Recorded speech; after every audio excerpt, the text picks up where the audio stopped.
Hello and welcome to CHQ Backstage. My name is Deborah Sunya Moore. I serve as Chief Program Officer here at Chautauqua Institution. And today I have with us in the studio Jose Arellano, who is Director of Case Management for Homeboy Industries. Good morning. Good morning, Deborah. It's amazing to have you back at Chautauqua. Yeah, it's a blessing to be here.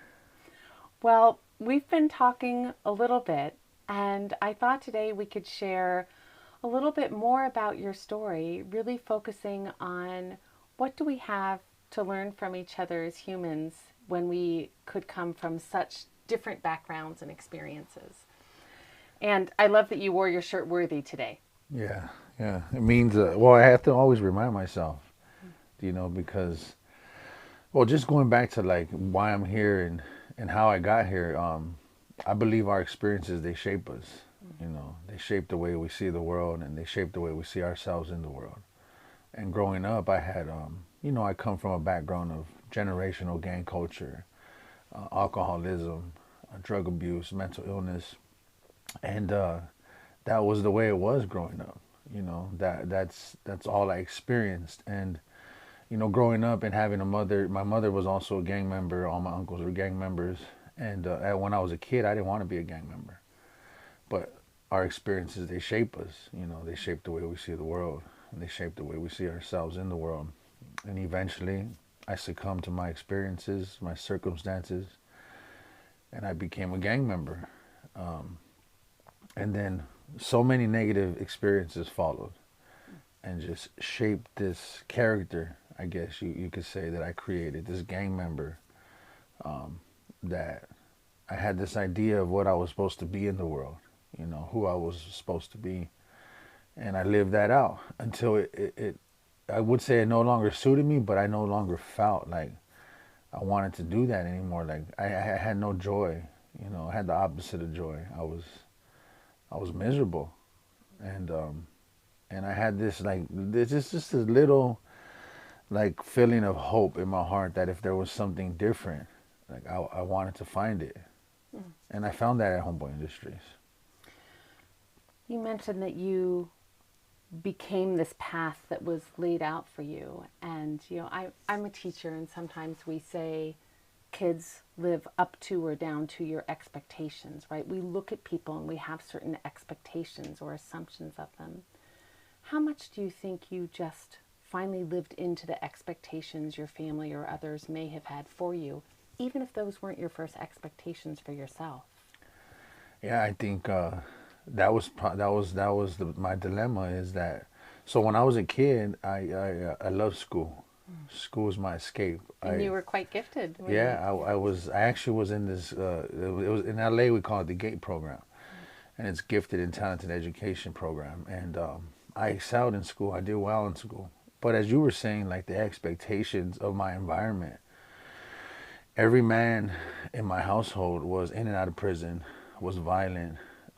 And I was the opposite of that. Like as a kid, I was actually like afraid of violence. Like it didn't make me feel good. I remember being a kid and seeing things in my home and like knowing it was wrong and not wanting to be around it. So school was my escape.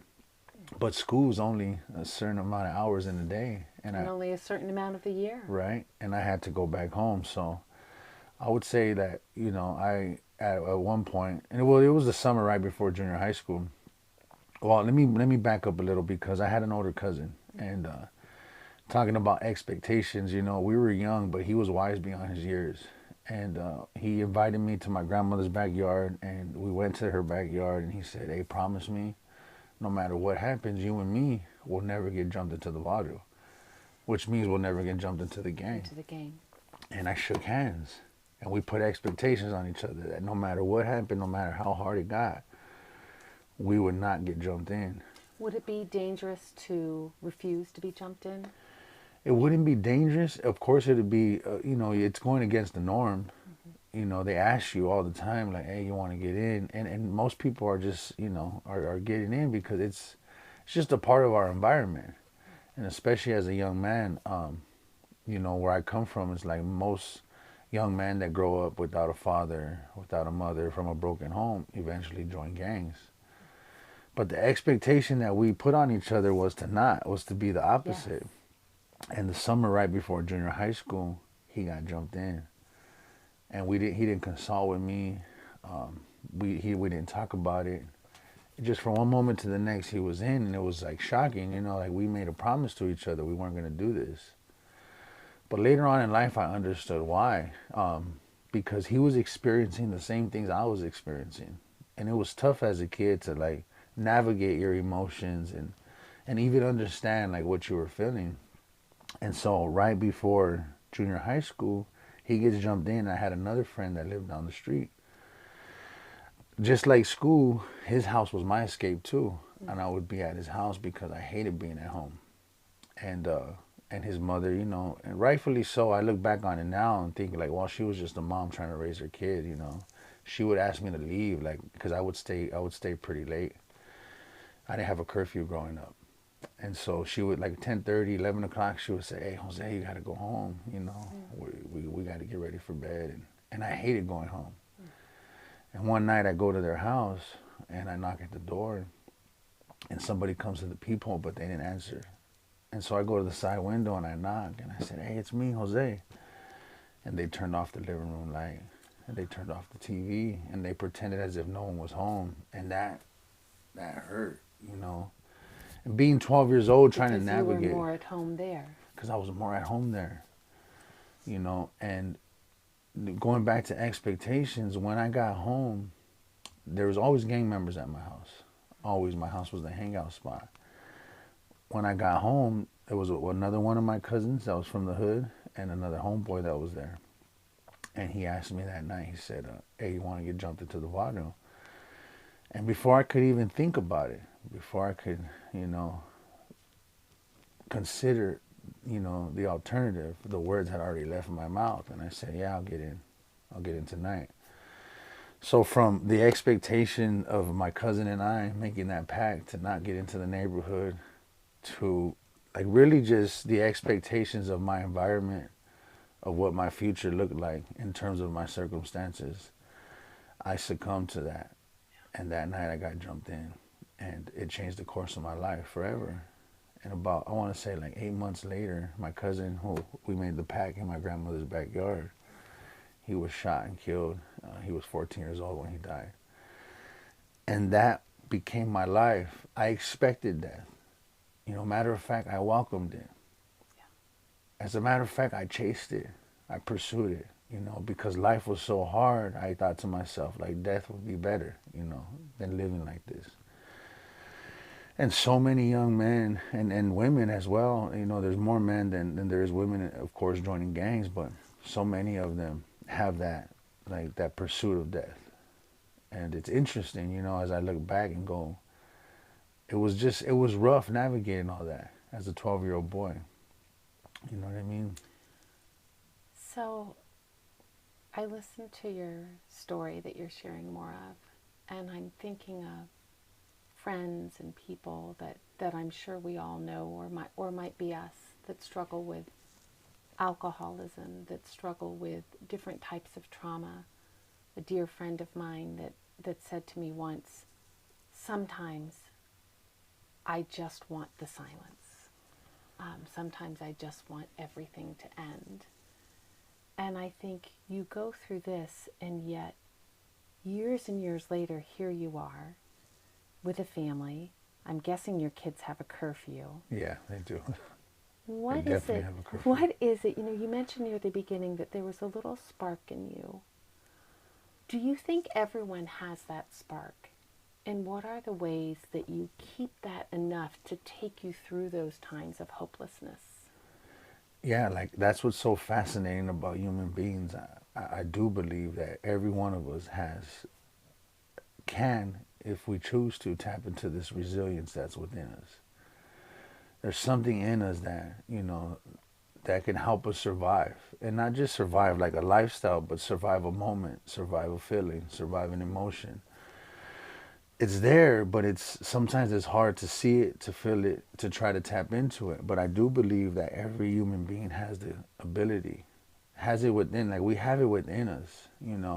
Somebody once told me, And years later, after all this, after the dust had settled, they said, everything you need, you were born with it.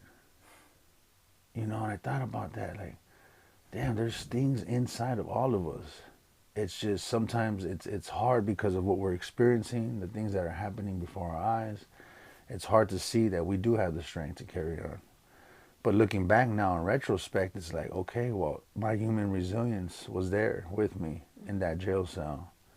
Was there with me when my cousin died. And I was so sad and depressed. It was there, throughout all these moments that I had to endure. And it's here now, and I find myself like just so fascinated by it because I do believe that everything we need, like we were born with it.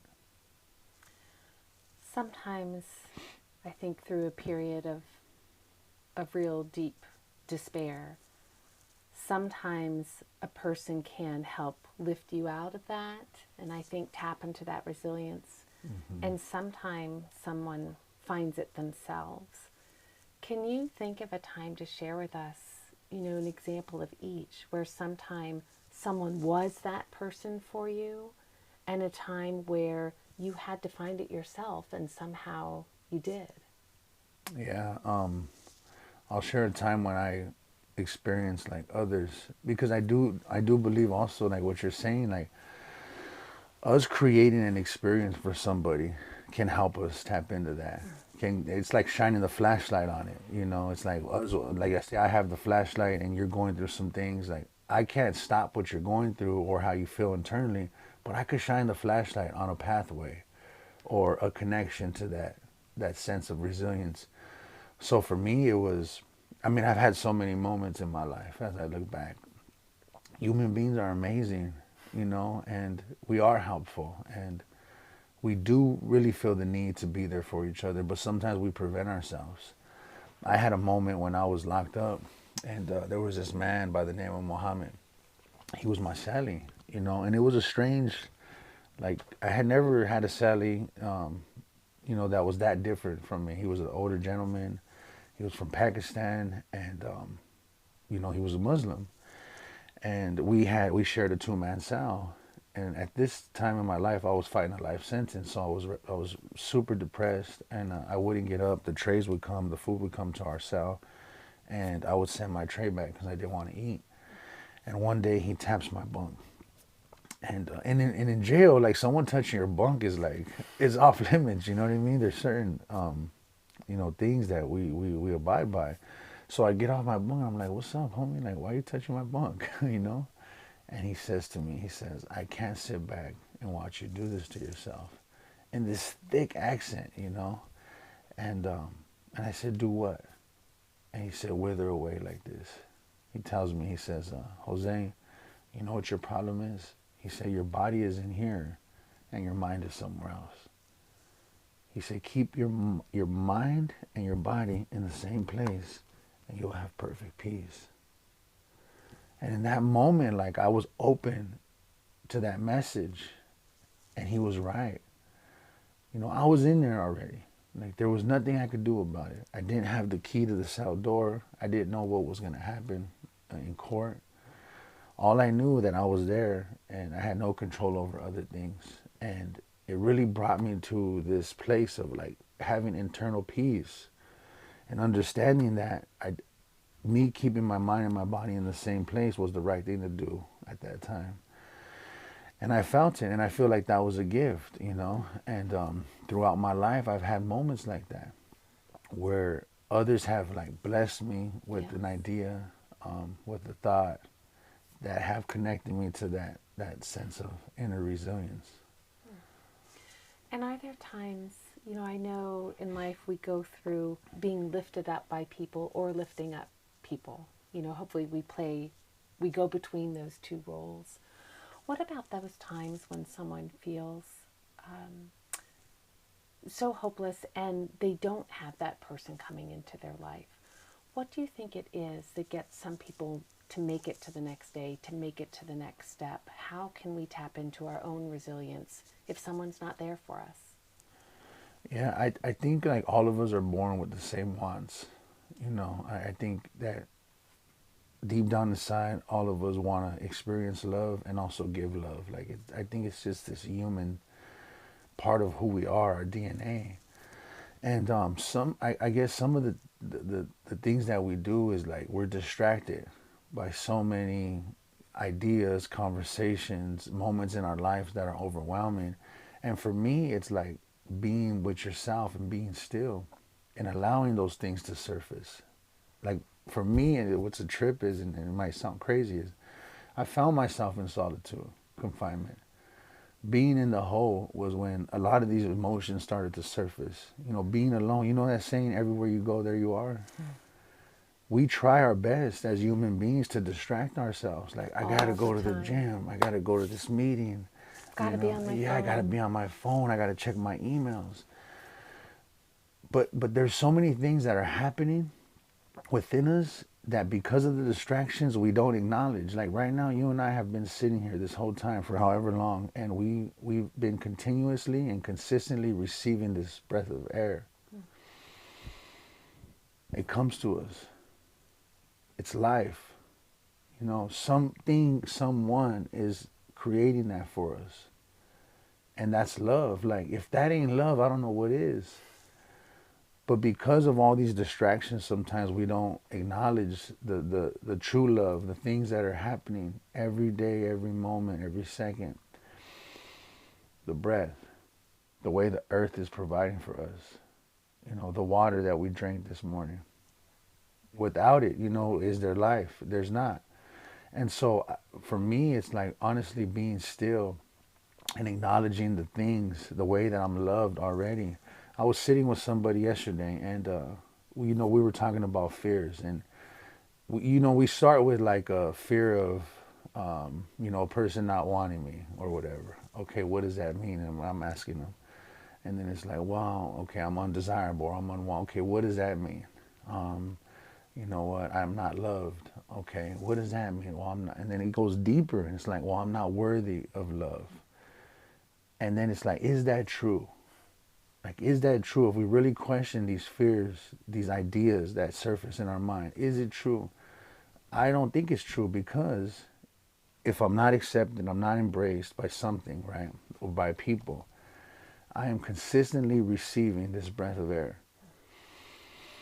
And as I said, if that ain't love, I don't know what is. So I'm already loved, and I'm already worthy to receive it. And sometimes it's just being still and sitting still and experiencing all the love that surrounds us. You're a father and you're a teacher.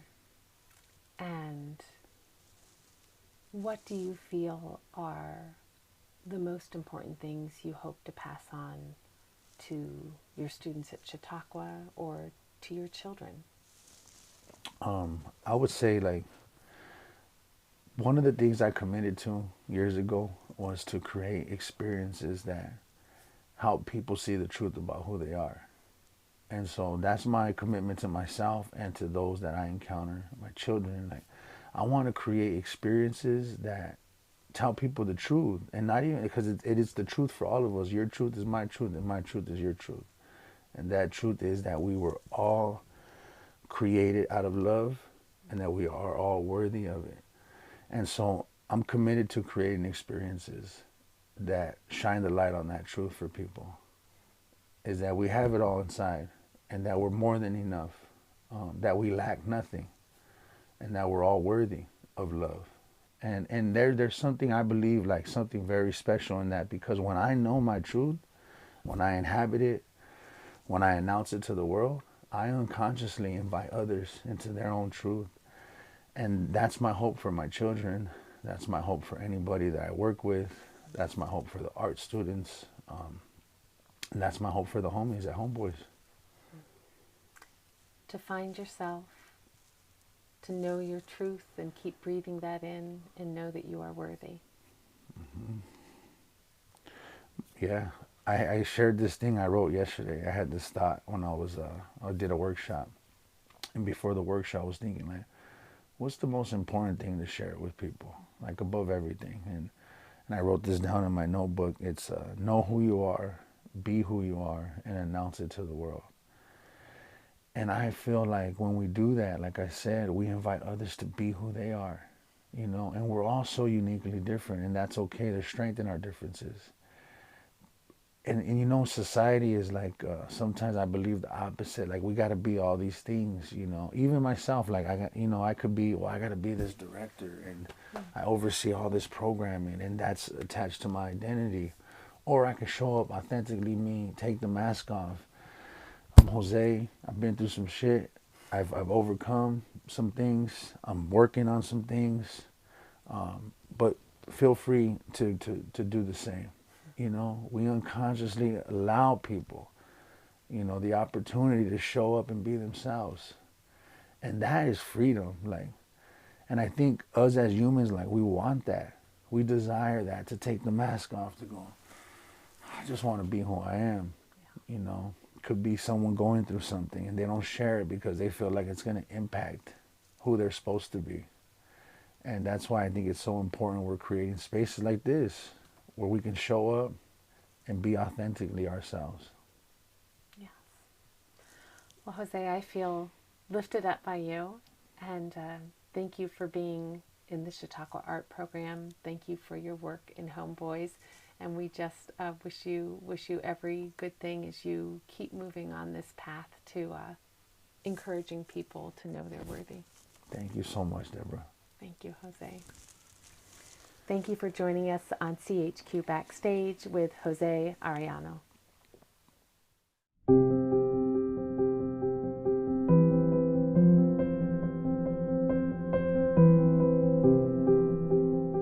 CHQ Assembly is made possible through the collaboration and innovation of Chautauqua Institution's full-time and part-time staff, seasonal staff, and many volunteers, as well as participants like you, whose engagement, gifts, and subscriptions sustain our mission.